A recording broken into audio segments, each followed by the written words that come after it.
Break के बाद आपका स्वागत है। अब बात करेंगे झारखंड में आंदोलन कर रहे छात्रों की। झारखंड के आंदोलनकारी छात्रों के प्रोटेस्ट का आज 23वां दिन है। 22 दिनों तक शांतिपूर्ण प्रोटेस्ट के बाद अब छात्रों ने अपना रुख बदल लिया है। छात्रों की हालत बिगड़ रही है, लेकिन हेमंत सोरेन सरकार छात्रों की मांग मानने को तैयार नहीं है। आखिर हेमंत सोरेन छात्रों की क्यों नहीं सुन रहे? क्या सोरेन को किसी अनहोनी का इंतजार है? 13 दिन से अनशन पर बैठे एक छात्र प्रेम नायक का आज दर्द छलक गया। उन्होंने कहा कि मैं ज्यादा दिन नहीं बचूंगा, लेकिन ना तो प्रेम नायक अपना अनशन खत्म करने को तैयार है, ना ही दूसरे छात्र। अब छात्रों ने अपनी रणनीति बदलने का फैसला किया है। छात्रों का कहना है कि वो अब गांधी जी के नहीं भगत सिंह के रास्ते पर आगे बढ़ेंगे। आज झारखंड के सभी जिलों में हेमंत सोरेन और राहुल गांधी का पुतला दहन होगा। छात्रों ने पहली बार हेमंत सोरेन का इस्तीफा मांग लिया है। साथ ही उन्होंने सोरेन को अल्टीमेटम भी दे दिया है। छात्रों ने कहा है कि अगर हेमंत सोरेन 18 अगस्त तक हमारी मांगे नहीं मानते हैं तो 20 अगस्त को सीएम आवास का घेराव होगा और ये घेराव मांगे माने जाने तक जारी रहेगा। जितने भी भूख हड़ताली है सब हट जाए। तो आज से हमारे 5 लोग कुछ बैठ रहे हैं। भूख हड़ताल को हम लोग मजबूत करेंगे और साथ ही साथ जो है सरकार से हम एक मांग करते हैं कि हम भी आपके बच्चे हैं। जब मर जाएंगे तब आप सुनेंगे, हमारी जान अब कुछ नहीं बची है। थोड़ा रहम कीजिए, हमारे बारे में सोचिए, हम आप ही के बच्चे हैं। आ रहे हैं तो घर वाले लोगों को संतावना देना पड़ता है। मेरी शादी भी हो गई, मेरे 2 बच्चे हैं। मैं उनको समझाया कि मेरी लड़ाई आप हमारे बच्चों की, झारखंड का भविष्य की है और भ्रष्टाचार के खिलाफ लड़ाई है। बताइए ना, 1 करोड़ 20 लाख, 80 लाख, 70 लाख लेकर के जो अफसर बनेगा, क्या वो रिश्वत नहीं लेगा? तो रिश्वत का जड़ को ख़त्म करने की हमारी लड़ाई है। मैं मर जाऊंगी लेकिन अस्पताल नहीं जाऊंगी। क्या है कि हमारा लड़ाई लंबी है और इतना जल्दी हम हिम्मत नहीं हार सकते हैं, क्योंकि हम लोग जिस तरह से पढ़ाई लिखाई में संघर्ष कर चुके हैं और प्लस हम लोग बिरसा मुंडा के वंशज है, फूलो झानो के वंशज है, तो इतनी जल्दी हम लोग हार कैसे मान लेंगे? हम लोग इस बार भगत सिंह जैसे, बाई लक्ष्मीबाई जैसे आंदोलन करेंगे। जो सो हम लोग का जो सो पुतला दहन है और ये पुतला दहन झारखंड के 2400 जिला में होगा, 2400 जिला मुख्यालय में होगा। हम लोग रांची में भी अल्बर्ट टेक्का चौक पर करने जा रहे हैं और ये सरकार से हम लोग मांग करते हैं कि हम लोग जो सो छात्र हैं और हम लोग की सब्र की परीक्षा ना लें। हम लोग जो है सो बिल्कुल गांधीवादी तरीके से अब तक आंदोलन को किए थे, लेकिन अब सरकार चाह रही कि हम लोग शिबू सोरेन को वो उलगुलान जो झारखंड नवनिर्माण को लेकर के किए थे उस रास्ते पे चले, तो शिबू भगत सिंह के रास्ते पे चले। तो हम लोग भगत सिंह को भी पढ़े हैं, हम लोग शिबू सोरेन जी को भी पढ़े हैं और हम लोग जो है सो महात्मा गांधी जी को भी पढ़े हैं। अब जो छात्र का जो सो सब्र का बांध टूट रहा है, छात्र जो सो आप भगत सिंह के रास्ते पर चलने के लिए तैयार है। तो अब देखिए, छात्रों की बातें आप सुन रहे हैं। जो भूख हड़ताल पर बैठे हैं वो छात्र भी अपनी बात कह रहे हैं कि हम भूख हड़ताल खत्म नहीं करेंगे, मर जाएंगे, लेकिन जब तक मांगे पूरी नहीं होंगी हम अपनी हड़ताल को खत्म नहीं करेंगे। रांची में छात्र जेपीएससी और जेएसएससी परीक्षा में धांधली के मामले पर अनशन पर बैठे हैं, लेकिन झारखंड के छात्रों के साथ खिलवाड़ केवल जेपीएससी और जेएसएससी तक सीमित नहीं। जेपीएससी की तरफ से एसीएफ यानी असिस्टेंट कंजर्वेटर फोर्स की भर्ती के लिए 4 अप्रैल को परीक्षा हुई थी। इस दौरान प्रश्न पत्र में ऐसी ऐसी गलतियां सामने आई हैं जिसे देखकर आप अपना माथा पकड़कर बैठ जाएंगे। सिद्धांत और समझाइए जैसे शब्द गलत लिखे गए हैं। निर्माण जैसे हिंदी के सामान्य शब्द गलत लिखे गए हैं। लाइट वेब और रेफ्रिजरेटर का ऐसा हिंदी लिखा है जिसे किसी के लिए समझना मुश्किल है। मजेदार बात तो यह है कि परीक्षा जेपीएससी ने ही कराई थी। इसके प्री के रिजल्ट आ चुके हैं, लेकिन नतीजे अभी तक रद्द नहीं किए गए हैं। इसीलिए छात्र परेशान हैं और अनशन पर बैठे हुए हड़ताल कर रहे हैं। 23वां दिन है आज उनके इस आंदोलन का, लेकिन सरकार की तरफ से इनकी बातें मानी जाएं ऐसा कुछ रुख दिखाई नहीं दे रहा है। अब सबसे बड़ा सवाल यही है कि छात्र अपनी जायज मांगों को लेकर बैठे हैं। अगर शिक्षा व्यवस्था पूरी तरीके से खराब है, अगर ऐसी ऐसी गलतियां पेपर्स में हो रही हैं समीर जी, तो हेमंत सोरेन सुनते क्यों नहीं है छात्रों की? देखिए प्राची, अगर हेमंत सोरेन को सुनना होता तो वो 21 दिन इस छात्रों को इतना परेशान हालत में कोई संवेदनशील मुख्यमंत्री नहीं बैठने देता और खुद आकर छात्रों से मिलते और उनसे बात करते हैं। जिस तरीके से एक अपने अहंकार में हेमंत सोरेन की सरकार है कि 21 दिन से छात्र वहां परेशान है। भाई छात्रों की क्या मांगे? सीजीएल परीक्षा को रद्द कर दो आप और सीबीआई की जांच करवा लीजिए। सीबीआई जांच करवाने में आपको क्या डर है? आप क्यों अड़े हुए हो कि हम सीआईडी से ही जांच करवाएंगे? अगर छात्र को प्रदेश की सरकार के जांच में भरोसा नहीं है कि जिन लोगों ने घोटाला किया है, जिन लोगों ने पेपर परीक्षा के पेपर लीक किए, उनसे हम जांच नहीं करवाना चाहते, हम सीबीआई की जांच चाहते हैं, तो आप दे दीजिए सीबीआई को जांच। दूध का दूध पानी का पानी हो जाएगा। 21 दिन से वहां छात्र परेशान है। 15 अगस्त के दिन आपको तिरंगा फहराने आप जाते हो, उसी समय आप अगर छात्रों से मिलने भी आ जाते कि देश का भविष्य है, मैं आपसे बात करने आया हूं, तो एक अलग तस्वीर जाती। जिस तरीके से हेमंत सोरेन ने पूरे मामले को धर्मिता अपना के रखी हुई है, और मुझे लगता है कि ये छात्र आंदोलन के साथ फिर अभी वहां पर कांग्रेस जनता पार्टी क्यों नहीं पहुंची? उस समय तो अभिजीत दिपके कहते रहे कि हमें टाइफाइड है, सौरभ राका पूरे बंबई में घूम रहे हैं, पूरे महाराष्ट्र में घूम रहे हैं, वो रांची क्यों नहीं पहुंच पा रहे हैं? मुझे लगता है तो जो कांग्रेस जनता पार्टी जंतर मंतर प्रदर्शन करती है, वो रांची में छात्रों को समर्थन करने क्यों नहीं जा रही है? अभी तक सिर्फ एक बयान दे देने से कि हमारा उनको समर्थन है, ये ठीक चलेगा नहीं, वहां उनको समर्थन देने जाना चाहिए था। छात्र अब अकेले पड़ गए, उनके साथ प्रदेश के तमाम छात्र आ रहे हैं, लेकिन उनके पास ना साधन है, ना संसाधन है, ना सुविधा है उनके पास। अब उनका भी आत्मबल टूट रहा है। लगातार वो गांधीवादी तरीके से अनशन करते रहे, उन्हें लग रहा है कि भाई सरकार की कान पर जू भी नहीं रह रही है, तो अब हमें भगत सिंह बनना पड़ेगा, तो हमें कुछ ऐसा करना पड़ेगा कि सरकार कम से कम इस मामले को गंभीरता से ले। अभी कल उन्होंने तमाम राहुल गांधी का, हेमंत सोरेन का, कृषि मंत्री का और शिक्षा मंत्री सबके पुतले फूके, आज वो फिर तिरंगा यात्रा निकालेंगे। लेकिन मुझे लगता है कि ये राज्य सरकार की नाकामी है और ये बेशर्मी और अहंकार है हेमंत सोरेन का कि वो छात्रों से बात करने वहां नहीं आ रहे हैं और एक सीबीआई की मांग स्वीकार नहीं कर रहे हैं। मुझे लग रहा है कि अब हेमंत सोरेन के दिन भी वैसे ही होंगे, आने वाले हैं जैसे पहले की झारखंड की सरकारों का था।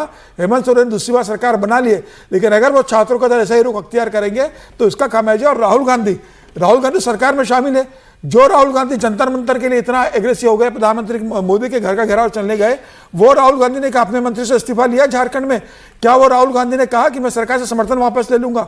क्या राहुल गांधी ने हेमंत सोरेन को फोन करके कहा कि 24 और 48 घंटे में आप इसका सॉल्यूशन निकालिए? क्या राहुल गांधी ने कहा कि इसकी सीबीआई जांच की मांग जायज है और ये जांच सीबीआई को दे दी जाए? क्या राहुल गांधी ने छात्रों से फोन पर बात करके उनको अपना समर्थन दिया कि मेरा आपके साथ समर्थन है और पूरा कांग्रेस पार्टी आपका समर्थन करती है?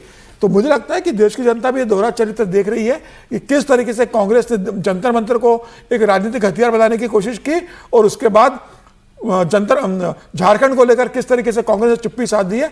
मुझे लग रहा है कि देश की जनता और देश का युवा देख रहा है कि विपक्ष इसमें कैसी राजनीति कर रहा है। जुलाई में हेमंत सोरेन के पास सारे ऑप्शंस थे। जब जंतर मंतर पर प्रदर्शन हो रहा था विजय जी, तो हेमंत सोरेन कह रहे थे कि इस सरकार को समाधान निकालना नहीं आता, बातचीत से आप समाधान निकालिए, छात्रों पर बल का प्रयोग ना करिए, छात्र अगर अनशन पर बैठे हैं तो उनकी सुनिए।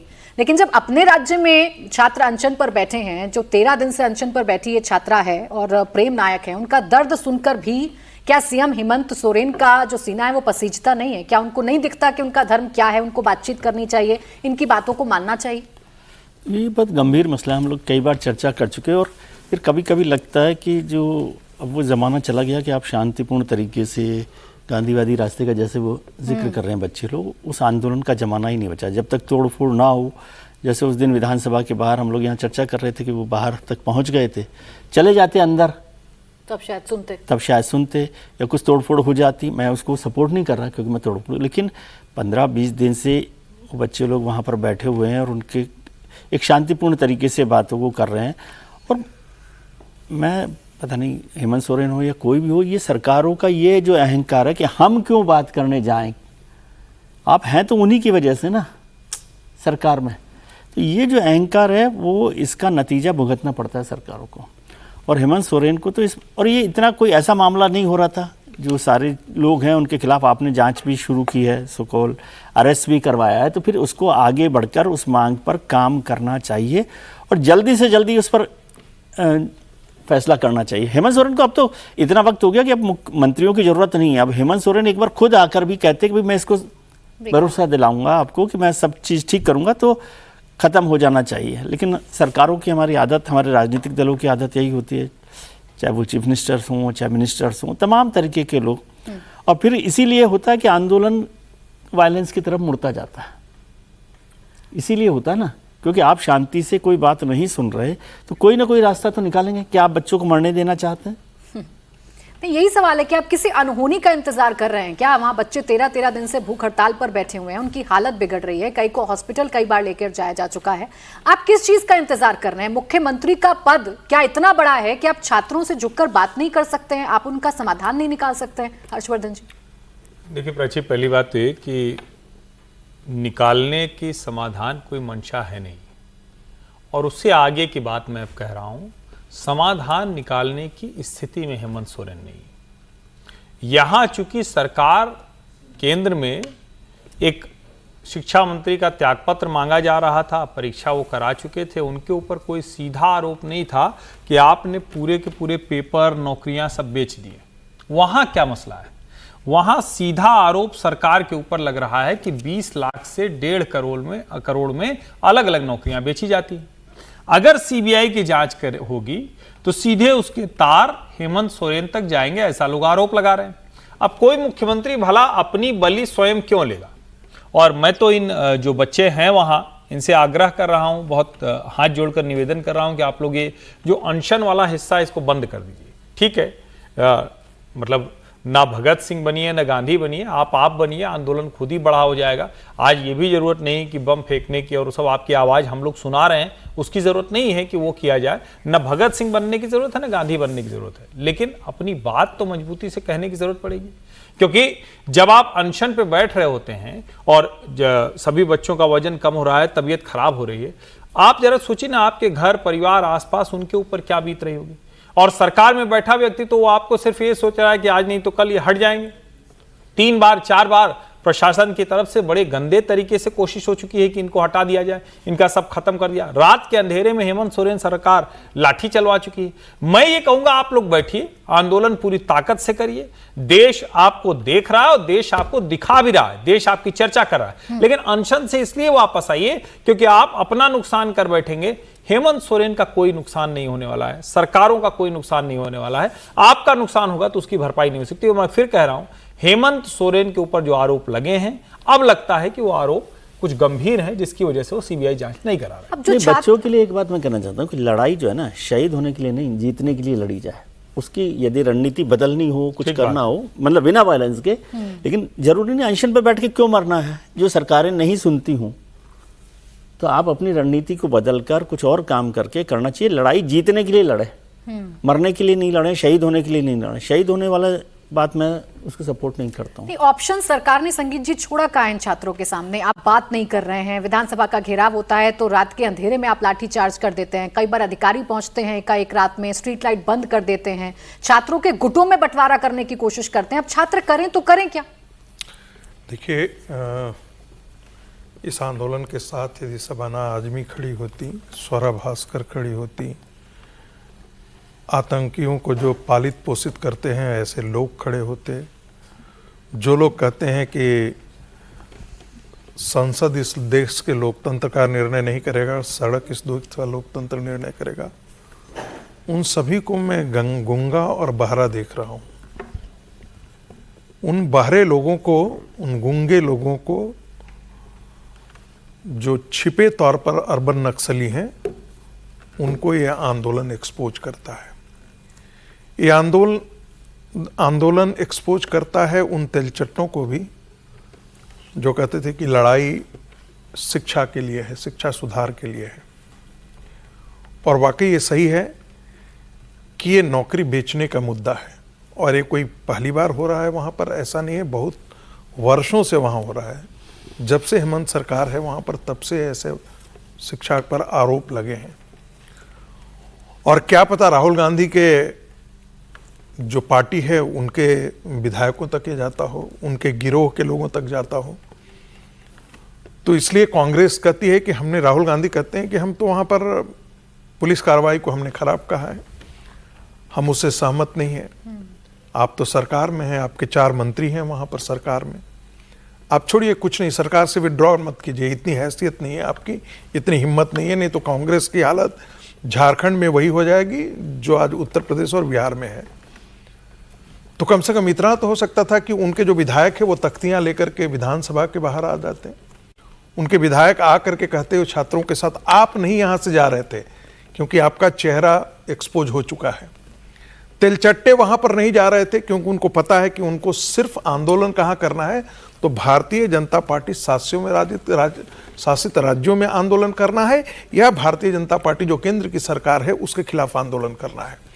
वो एक अपने वैचारिक दुराग्रह से ग्रसित हैं। उनको भारतीय जनता पार्टी के खिलाफ लड़ाई लड़नी है, राजनीतिक भी वैचारिक भी, इसलिए तिलचट्टे वहां नहीं जा रहे हैं। कांग्रेस नहीं जा रही है क्योंकि उसे भी पता है कि वहां पर उसके अपने होंगे। तो इस आंदोलन ने कम से कम इतना चीज तो एक्सपोज कर दिया है। दूसरी बात, वो बेचारे गाली नहीं दे रहे थे। जितनी भद्दी भद्दी गालियां यहाँ जो है वो प्रधानमंत्री के लिए दिया गया या अमित शाह के लिए दिया गया, वो राष्ट्र विरोधी वहां पर नारे नहीं लगा रहे थे। हो सकता है कि राष्ट्र विरोधी नारे लगाते तो तिलचट्टे भी वहां पहुंचते, कांग्रेस भी पहुंचती, वो लोग भी पहुंचते, अर्बन नक्सली भी वहां पहुंच जाते। तो वो है उसके कारण जो है वो मीडिया के अंदर जो एक नक्सली गिरोह काम करता है, जो बौद्धिक जगत में जो एक नक्सली गिरोह काम करता है, और जो साइबर स्पेस में जो नक्सलियों के साथ आकर के खड़े हो गए थे सोशल मीडिया प्लेटफॉर्म और यूट्यूबर पैसों के आधार पर, वो आज इनके साथ नहीं खड़े हैं। यदि ऐसा होता मैं तो आप देखते आज की तस्वीर कुछ और होती। लेकिन एक बात और जिक्र करना जरूर चाहता हूं, कल जो कुछ कांग्रेस मुख्यालय में हुआ, भारतीय जनता पार्टी ने एक प्रेस कॉन्फ्रेंस करके उसकी इतिश्री कर ली। गृह मंत्री अमित शाह जी ने वहां से ये किया। मुझे लगता है कि भारतीय जनता पार्टी को समझना चाहिए कि ये सामान्य घटना नहीं है। वो समझते भी होंगे, ऐसा नहीं है कि हमसे उनको ज्यादा पॉलिटिकल जानकारी होगी, और पॉलिटिकल क्या होता है वो ज्यादा जानकारी होनी चाहिए, होगा भी। लेकिन एक छोटी घटना नहीं है, इसको हम छोटी घटना नहीं मानते हैं। ये वैसे ही घटना है जैसे मुस्लिम लीग ने 1936 के बाद कहा था कि वंदे मातरम हटाना ही पड़ेगा, और वैसे वंदे मातरम 1937 में हटा करके 2 स्टैंजा तक सीमित कर दिया गया। यह मुस्लिम लीग जैसी मानसिकता का प्रमाण है। श्रीमती सोनिया गांधी के लिए तो कई बातें कही जाती रही हैं आज तक।